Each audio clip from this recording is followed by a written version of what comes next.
Only true faith can activate miracles. Faith is the foundation of our relationship with God. It is the key that unlocks His power in our lives. Throughout the Bible, we see countless examples of how faith in God brought healing, miracles, and restoration. Today, I want to encourage you to put your faith in God, trusting that He is able to do exceedingly abundantly above all that we ask or think. Ephesians 3:20. Healing through Jesus. When Jesus walked the earth, He healed many people, not because of their strength, status, or good deeds, but because of their faith. In Mark 5:25-34, a woman who had been suffering from a bleeding condition for 12 years heard about Jesus. She believed in her heart, "If I only touch His clothes, I will be healed." She pushed through the crowd and touched Jesus' garment. Immediately, her bleeding stopped. Jesus turned and said, "Daughter, your faith has healed you. Go in peace and be freed from your suffering." Mark 5:34. This shows us that faith moves the power of God. When we believe and take action, healing can manifest in our lives. In Mark 10:46-52, a blind man named Bartimaeus cried out, "Jesus, Son of David, have mercy on me." Many told him to be quiet, but he shouted even louder. Jesus stopped and asked what he wanted. Bartimaeus responded, "Rabbi, I want to see." Jesus said, "Go, your faith has healed you." Immediately, Bartimaeus received his sight. His persistence and unwavering faith opened the door for his healing. Don't let obstacles silence your faith. Keep pressing forward. Many people today put their trust in pastors, bishops, or so-called men of God, believing that miracles happen because of them. But the truth is, it is not the power of any man that brings healing, breakthrough, or deliverance. It is faith in God that makes things happen. Jesus Himself made it clear that miracles happen according to our faith, not because of the person praying for us.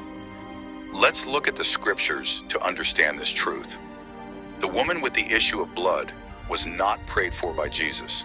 She did not need a pastor or bishop to lay hands on her.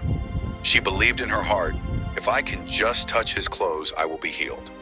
When she touched Jesus, she was healed immediately. Jesus then told her, "Daughter, your faith has healed you."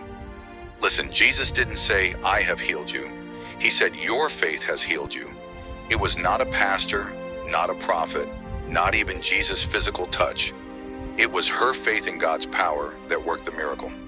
One of the most powerful examples of faith in the Bible is the Roman centurion who came to Jesus on behalf of his sick servant. His story teaches us a deep truth. Miracles do not happen because of a man of God, but because of our faith in God's power. Matthew 8:5-13, Luke 7:1-10. A Roman centurion had a servant who was very sick and about to die.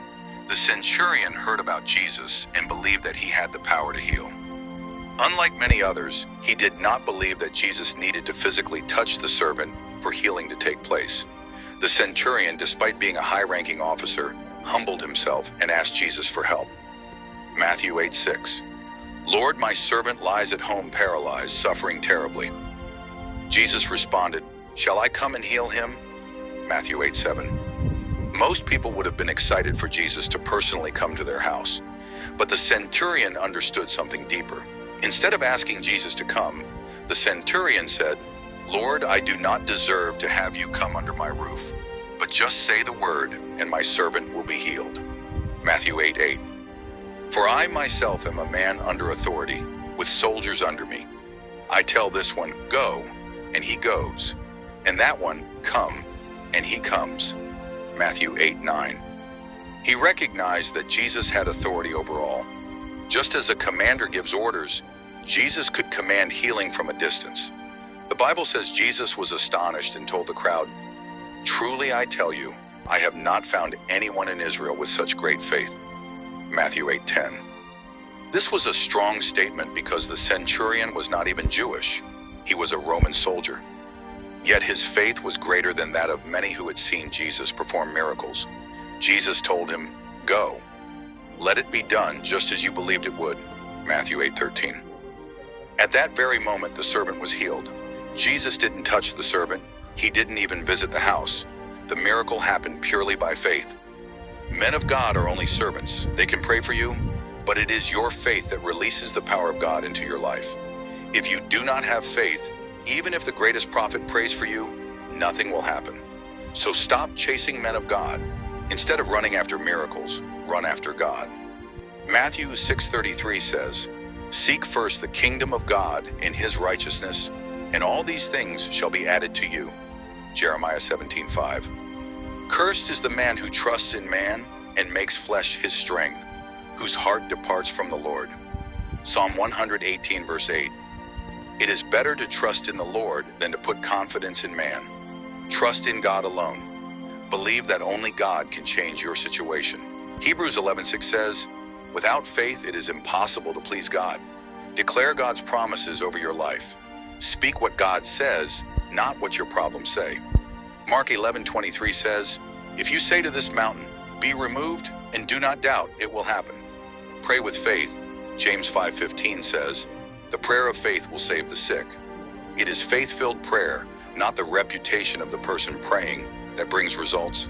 Do not put your faith in any man, no pastor, no prophet, no bishop. Put your faith in God alone. The same faith that healed the sick, opened blind eyes, and raised the dead in the Bible is still active today. If you believe, you will see the power of God move in your life, not because of a man of God, but because of your faith in Jesus Christ. Who are you trusting today, man or God? Choose faith, and you will see miracles in Jesus' name. If this message has touched you, comment, "I trust in you, Jesus." Please like this video and share it with others who might need to hear this.